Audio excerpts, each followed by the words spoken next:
출애굽기 3장 10절로 12절 하나님의 말씀을 같이 한 목소리로 읽겠습니다. 이제 내가 너를 바로에게 보내어 너에게 내 백성 이스라엘 자손을 애굽에서 인도하여 내게 하리라.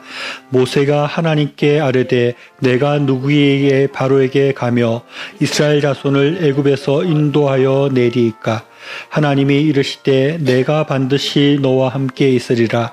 내가 그 백성을 애굽에서 인도하여 낸 후에 너희가 이 산에서 하나님을 섬기리니 이것이 내가 너를 보낸 증거니라.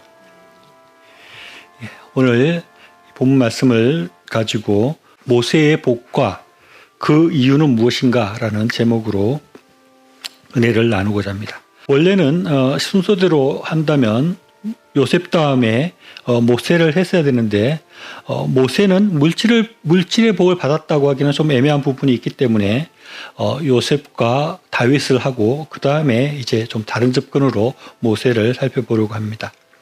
우리는 복이 무엇인가에 대해서 생각해 볼 필요가 있습니다. 제가 복에 대한 시리즈로 이렇게 설교를 하면서 복이 기복신앙으로 변질될 수 있다는 얘기를 했고 또 하나님께서 물질의 복도 말씀하신다는 얘기를 했습니다. 그렇습니다. 물질의 복을 하나님께서 말씀하고 있기 때문에 물질의 복에 대해서 너무 터부시하거나 그것을 금기시하는 것은 옳지 않습니다. 그리고 그것이 너무 지나쳐서 물질의 복만 구하는 그런 기복신앙으로 빠지는 것도 결코 옳지 않고 우리가 경계해야 합니다. 즉 물질의 복을 구하고 기대하는 것은 좋지만 그것에 지나쳐서 물질의 복만을 위해서 신앙생활하는 것, 그것은 철저하게 경계해야 한다는 것입니다. 이런 관점에서 모세의 복에 대해서 생각해 보고자 합니다. 과연 모세의 인생은 복을 받은 인생일까요? 대부분 모든 인생들이 그렇듯이 한 사람의 인생에는 밝은 면과 어두운 면이 있고 이렇게 높아지는가 하면 낮아지는 그런 인생의 굴곡이 있습니다. 그러면 그런 것을 감안해도 모세의 삶은 아주 극심한 굴곡이 있는 삶이라고 할 수 있습니다. 모세는 태어나자마자 나일강에 버려졌습니다. 왜냐하면 애굽 왕이 이스라엘의 아들로 태어난 사람은 죽이고 나일강에 버리라고 했기 때문입니다. 모세는 기적적으로 살아나게 되는데 살아나는 정도가 아니라 애굽 공주의 손에 모세가 구원되어져서 애굽의 공주의 왕실에서 또 아들로 이렇게 키워지게 됩니다.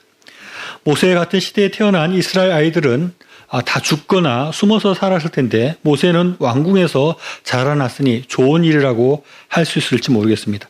그런데 모세가 핍박받는 이스라엘 백성을 돕다가 광야로 도망가는 신세가 됩니다. 그런 도망자로 살아가는 것이 1, 2년 정도가 아니라 무려 40년 동안 지속되게 됩니다. 하나님께서 다시 모세를 광야에서 부르셨을 때 모세는 그냥 아주 평범한 양치기로 40년을 살았던 것입니다. 그리고 하나님의 부름을 받아서 40년간 이스라엘 백성을 출애굽하게 하는 리더로 살아가게 됩니다. 좋게 보면 모세는 출애굽의 영웅이고 이스라엘의 리더로서 아주 높은 사람이 되었지만 나쁘게 생각을 해보면 모세는 태어나자마자 죽을 위기를 맞았고 비록 왕궁이긴 하지만 부모의 손에서 자라나지 못하고 입양되어서 살아야 했습니다. 그리고 모세의 인생의 3분의 1가량은 광야 가운데 아주 절망 가운데 어둠 가운데 양치기를 하면서 살아야 했던 것입니다. 그리고 출애굽의 지도자라고 하지만 왕과 같이 부귀영화를 누리는 그런 것이 아니었습니다. 광야에서 이스라엘 백성들의 불평과 불만 속에 시달리면서 광야 속에서 살아가야 했던 것입니다. 그래서 모세는 애굽의 총리였던 요셉이나 다윗 왕과 같이 꼭 부러운 삶이고 좋은 삶이었다라고 말하기 어려운 부분이 있는 것입니다. 그러나 그럼에도 불구하고 많은 사람들이 모세라는 이름을 아이들에게 지어줍니다. 많은 사람들이 모세처럼 우리 아이가 그렇게 되었으면 좋겠다. 모세와 같은 신앙으로 살았으면 좋겠다. 아니면 모세와 같이 높아지는 그런 지도자가 되었으면 좋겠다라고 생각하니 모세라는 이름을 지어줬을 것입니다. 그런 거 보면 모세는 틀림없이 훌륭한 사람이고 또 대단한 부귀영화를 누리지 못했으나 그럼에도 불구하고 하나님의 복받은 사람이다라고 생각을 하는 것 같습니다. 왜 사람들이 모세의 삶을 복을 받은 사람이다라고 생각을 하고 그렇게 살기를 원하는 마음이 있는 것일까요? 그것은 이 우리가 생각하는 복이 단순히 물질이 많아지거나 부귀영화를 누리는 그런 것이 복이 아니라는 것을 사람들이 알기 때문인 것입니다. 그런 것이 없어도 충분히 복받은 인생이 있을 수 있습니다. 왜 그럴까요? 그것은 하나님의 복이 물질의 많고 적음으로 또 호의호식을 하느냐 못하느냐로 판가름되는 것이 아니기 때문에 그렇습니다. 실제로 많은 것을 가지고 많은 재물을 가졌으나 복받지 못한 불행한 사람들이 많이 있는 것입니다. 그러면 과연 모세가 받은 복은 무엇일까요? 왕국에서 살게 된 것, 또 어떻든지 이스라엘의 최고 지도자가 된 것을 생각할 수 있습니다. 그러나 이것은 앞에서 말했듯이 이것은 양면이 있는 것입니다. 좋은 면이 있는가 하면 또 나쁜 면이 있고 이스라엘 왕국에 살았지만 부모의 손에서 자라지 못했고 또 지도자가 되었지만 호의호식을 하기보다는 아주 여러 가지로 시달리는 삶이기 때문에 이것을 꼭 복이라고 말하기는 어렵습니다. 그럼에도 불구하고 많은 사람들이 모세를 닮기를 원하는 것을 보면 이것은 틀림없이 또 좋은 일이고 복이라고 할 수 있을 것입니다. 그런데 그런 애매한 복이 아니라 아주 분명한 복이라고 생각할 수 있는 것이 모세의 삶에 있습니다. 그것은 모세가 하나님의 큰 일에 부르심을 받았다는 것입니다. 또 모세는 다른 사람은 경험할 수 없는 하나님을 직접 만나고 하나님과 대화하는 경험을 했습니다. 이것이 아주 큰 복이라고 할 수 있습니다. 이 일은 모세에게 동시에 일어났습니다. 모세가 애굽에서 도망해서 광야에서 양을 치면서 아무 희망이 없이 나에겐 더 이상 미래가 없다 이런 삶을 살고 있었습니다. 그런데 그때 하나님께서 떨기나무 가운데 모세를 부르십니다. 그리고 이스라엘을 출애굽한 리더의 소명을 그에게 주시는 것입니다. 많은 사람들이 진로를 고민하고 인생을 어떻게 살아야 될지를 모르는데 하나님께서 모세에게는 직접 나타나셔서 모세에게 할 일을 주시는 것입니다. 하나님을 만나고 하나님의 음성을 듣고 자신에게 무엇을 해라고 구체적으로 지시하시는 것, 그것이 모세에게 아주 큰 복이라고 할 수 있고 큰 은혜라고 할 수 있습니다. 그리고 모세는 하나님의 능력을 받았고 하나님께서 함께 하신다는 그런 약속을 받았고 실제로 하나님께서 그의 삶 가운데 함께 하셨습니다. 오늘 읽은 12절 말씀해 보면 하나님은 모세에게 내가 반드시 너와 함께 있으리라 라고 말을 하는 것입니다. 그래서 지팡이가 뱀으로 변하는 그런 능력도 주시고 그런 능력들을 계속 주셔서 모세는 홍해를 가르기도 하고 더 큰 그런 능력을 나타내는 그런 삶을 살았습니다. 그리고 하나님은 늘 모세와 대화하셨고 하나님의 음성을 들을 수 있는 것이 모세였고 모세의 삶에는 하나님이 늘 동행했다 하는 것입니다. 이런 것이 분명한 하나님의 복이라고 할 수 있을 것입니다. 그리고 우리가 생각할 수 있는 모세의 복은 이렇게 하나님 앞에 소명을 받고 하나님의 큰 일을 맡게 되고 그 하나님의 큰 일들을 잘 이행했기 때문에 모세는 천국에서 큰 복을, 큰 상을 받게 되었을 것입니다. 사실 이 땅에 80년 사는 동안에 조금 더 잘 살고 조금 더 상을 받고 복을 받는 것, 그것이 중요한 것이 아니라 천국의 복, 천국의 상이 더 중요할 텐데 모세에게 이런 큰 천국의 상과 복이 주어졌다는 것 생각할 때 모세의 삶은 참으로 복된 삶이라고 할 수 있을 것입니다. 모세의 삶은 비록 굴곡이 있고 또 좋거나 아픔을 생각할 수 있는 그런 삶이었지만 모세는 누구보다도 앞에서 말한 것처럼 큰 복을 받은 사람이었습니다. 그러면 과연 모세는 어떻게 해서 이런 복을 받았을까요? 모세가 이렇게 큰 복을 받은 이유는 무엇일까요? 제가 지금 사실 복을 받는 이유를 찾고 있긴 하지만 복을 받는데 분명한 이유가 꼭 있는 것은 아니고 쉽게 그것을 우리가 찾을 수 있는 것은 아닙니다. 이 사람이 이렇게 했기 때문에 이런 복을 받았다. 이 사람이 착하고 신앙생활 잘했기 때문에 이런 복을 받았다. 이렇게 말하기가 어렵다는 것입니다. 이 사람이 기도를 많이 하고 헌금을 많이 했기 때문에 물질의 큰 복을 받았다. 이렇게 말을 하는 것이 안 맞는 경우도 많이 있는 것입니다. 어떤 사람은 별로 기도도 안 하고 별로 신앙생활도 잘 안 했는데 복을 받는 사람도 있고 어떤 사람은 열심히 신앙생활하고 기도도 많이 하고 헌금도 많이 했는데 별로 물질의 복을 못 받는 사람들도 있기 때문인 것입니다. 그래서 하나님의 복을 쉽게 판단하거나 한 사람의 인생을 복받은 인생, 복받지 못한 인생으로 쉽게 우리가 구분하는 것, 그렇게 판단하는 것, 그것은 항상 옳을 수가 없고 또 명확하지 않을 때가 많이 있는 것입니다. 하나님께서는 우리가 알 수 없는 이유로 복을 주시기도 하고 우리에게 보기에는 아무 이유 없이도 하나님께서 복을 주시기도 하는 것입니다. 그래서 우리가 모세의 복을 추적해보고 그 이유를 찾아보는 것에는 이런 어려움이 있다는 것을 먼저 말씀드립니다. 그럼에도 불구하고 우리가 모세가 왜 복을 받았을까 몇 가지 추측해 볼 수 있는 것이 있습니다.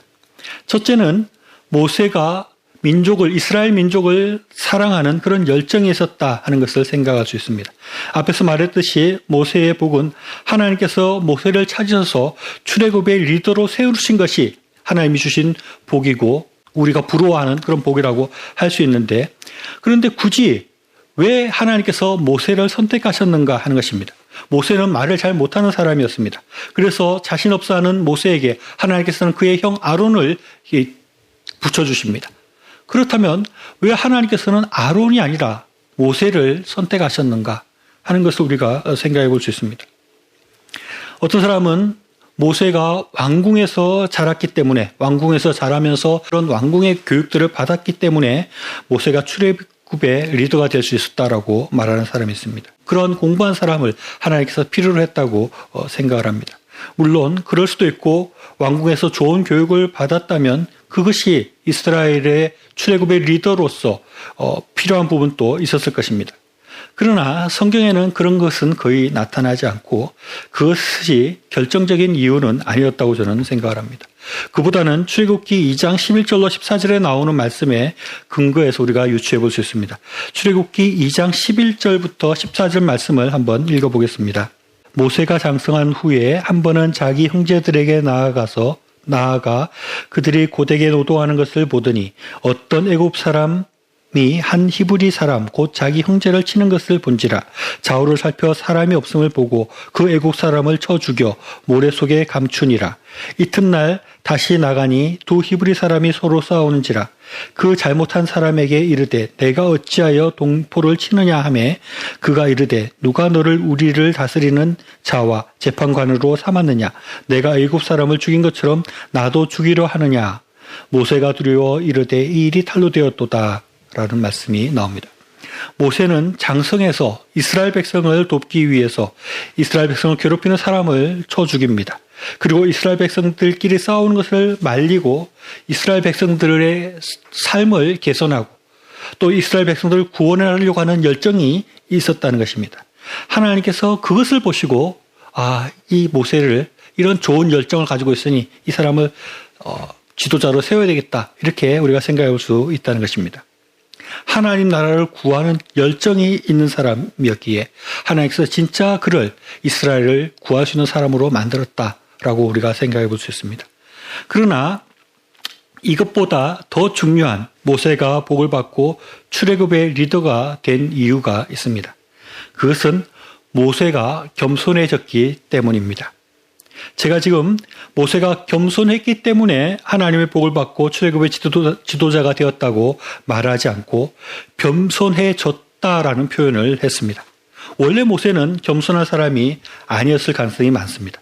그가 핍박받는 이스라엘 백성을 구하겠다고 애굽 사람을 쳐 죽이기도 했고, 그는 적극적으로 이스라엘 백성들 가운데 중재하고 그 뭔가 리더로서 역할을 하려고 나서는 모습을 보이고 있습니다. 그러나 그가 광야로 도망하고 40년 광야 생활을 하면서 완전히 힘이 빠지고 아무것도 할 수 없는 그런 상태가 되었습니다. 오늘 본문에도 하나님께서 모세에게 출애굽의 리더의 역할을 하라고 하니까 모세가 이렇게 말합니다. 11절 말씀입니다. 모세가 하나님께 아뢰되 내가 누구이기에 바로에게 가며 이스라엘 자손을 애굽에서 인도하여 내리까? 내가 누군데 이런 일을 하겠습니까? 나는 늙은 평범한 양치기에 불과한데 내가 어떻게 바로 왕에게 가며 출애굽을 할 수 있겠습니까? 나는 할 수 없습니다 라고 말하는 것입니다. 만약에 40년 전 모세에게 하나님께서 나타나셔서 출애굽의 리더로 세우겠다고 말씀하셨다면 모세는 아마 이렇게 말했을 겁니다. 하나님, 역시 하나님 보시는 눈이 있군요. 제가 능히 할 수 있을 것 같습니다. 저에게 맡겨주십시오 라고 말을 했을 것입니다. 그러나 완전히 모세의 모습은 변해진 것입니다. 모세는 완전히 달라져서 4장 13절에도 이렇게 말을 합니다. 모세가 이르되 오 주여 보낼 만한 자를 보내소서라고 말을 합니다. 하나님께서 모세가 할 수 없다고 말을 하는데 아주 여러 가지 능력도 주시고 이렇게 하니까 할 수 있다라고 말하는데 모세가 아주 나는 할 수 없습니다. 나는 할 수 없으니 보낼 만한 사람을 보내소서라고 말을 하는 것입니다. 모세가 겸손한 정도를 넘어서서 완전히 풀이 꺾이고 아주 무기력한 그런 상태가 되었다고 할 정도로 그렇게 힘이 빠진 상태가 되었습니다. 앞에서 말한 그런 모세의 열정도 거의 찾아보기 어려웠고 모세가 왕궁에서 공부했다 하지만 그 40년 전에 지식이 되어버려서 그런 지식도 별로 필요 없는 그런 상태가 되었던 것입니다. 그런데 왜 하나님께서는 이런 모세를 택하신 것일까요?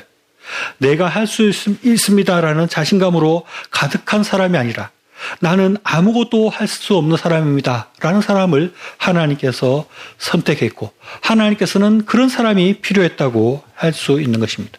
우리가 조금 시각을 바꾸어서 하나님의 시각으로 이 모세의 인생을 볼 필요가 있습니다.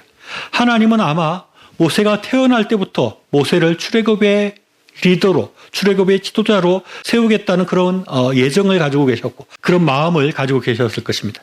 그래서 모세를 죽게 내버려 두지 않으시고 모세를 살리시고 왕궁에서 살게 하셨습니다. 그런데 하나님은 젊어서 뭔가 열정을 가지고 일을 해보려고 할 때 이스라엘 백성을 그가 이끌려는 것을 막으셨습니다. 그런데 하나님께서는 모세를 광야에서 40년 동안 묵게 하시고 40년 동안 양치기로 살게 하시고 완전히 풀이 죽어서 아무것도 할 수 없다고 생각하는 사람을 만드셨습니다.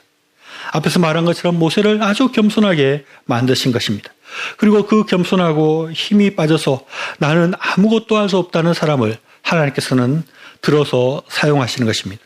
우리가 분명히 알아야 할 것은 하나님은 교만하고 내 힘으로 다 할 수 있다는 사람을 사용하지 않으십니다. 나는 할 수 없습니다. 나는 하나님의 도움이 있어야 하는 사람입니다. 하나님의 도움이 없이는 아무것도 할 수 없는 사람을 하나님께서 사용하시고 그에게 복을 주셔서 그에게 큰 일을 맡기시는 것입니다. 모세가 겸손해서 하나님의 복을 받고 이스라엘 지도자가 된 것이 아니라 하나님께서 모세를 겸손하게 만드시고 겸손해진 모세를 출애굽의 지도자로 만드시고 그에게 복을 주셨다는 것입니다. 그래서 모세가 뭔가를 잘해서 복을 받았다고 우리가 생각할 수 없습니다. 그러나 중요한 것은 모세가 겸손해질 때 겸손해진 모세는 하나님 앞에 들어 쓰임을 받게 된다는 것, 우리가 이것을 분명하게 생각할 수 있어야 됩니다. 말씀을 정리하겠습니다. 우리가 모세의 복과 그 복의 이유를 생각하면서 복에 대해서 중요한 몇 가지를 생각할 수 있습니다. 첫째는 하나님의 복은 우리가 쉽게 판단할 수 없다는 것입니다. 물질이 아닌 복도 있고 복을 받던 인생에도 인생의 굴곡이 있을 수 있다는 것입니다. 또 중요한 것은 우리의 삶을 하나님께서 힘든 곳으로 이끌어서라도 하나님의 쓰실 사람을 하나님께서 만들어 가신다는 것입니다. 그래서 그에게 복을 주실 수도 있는 것입니다. 그 복을 받는 사람, 하나님께서 만들어 가시는 사람은 겸손한 사람입니다. 그 복을 받을 수 있는 겸손한 사람은 내가 할 수 있다라고 말을 하는 것이 아니라 하나님께서 도와주셔야지 할 수 있다는 마음을 가진 사람이고 하나님의 도움을 구하는 사람이고 하나님께서 함께 해주시기를 늘 기도하는 사람이라고 할 수 있는 것입니다. 어떻게 보면 모세는 하나님이 강제로 겸손하게 만들었다고 할 수 있습니다. 모세는 하나님의 큰 능력을 발휘하는 사람이었습니다. 그런 모세의 역할을 하는 사람이 만약 교만했다면 그 사람은 자기가 한없이 교만해지고 자기가 대단한 일을 할 수 있는 사람이라고 스스로 높아지기 쉬웠을 것입니다. 손을 내미니까 홍해가 갈라지고 바위를 치니까 바위에서 물이 나오고 이런 것을 경험할 때 교만한 사람이라면 내가 이렇게 능력이 많고 내가 이런 일을 할 수 있다고 생각을 하고 하나님의 일들을 그르치는 일을 하고 아주 타락한 그런 모습으로 나아갈 가능성이 많았습니다. 그러나 모세처럼 완전히 낮아지고 겸손해져서 나는 아무것도 할 수 없고 하나님께서 힘주셔야지 할 수 있습니다. 는 그런 낮아진 마음, 그런 겸손한 마음이 되니까 하나님께서 그에게 마음껏 능력을 주셔서 큰 일들을 하게 하심에도 모세가 넘어지지 않을 수 있었다는 것입니다. 복을 받기 원하는 사람의 가장 중요한 키워드는 겸손이라고 할 수 있습니다. 우리가 먼저 겸손해지고 하나님의 도움을 구하는 사람이 될 때 우리는 하나님의 쓰임을 받는 사람이 되고 하나님의 큰 능력을 받아서 하나님의 큰 일을 감당하는 복된 사람이 될 수 있을 것입니다. 겸손히 하나님의 도움을 구하고 하나님의 복을 구하는 사람이 되어서 우리 모두가 하나님의 큰 일들을 감당하는 그런 사람이 될 수 있기를 바랍니다.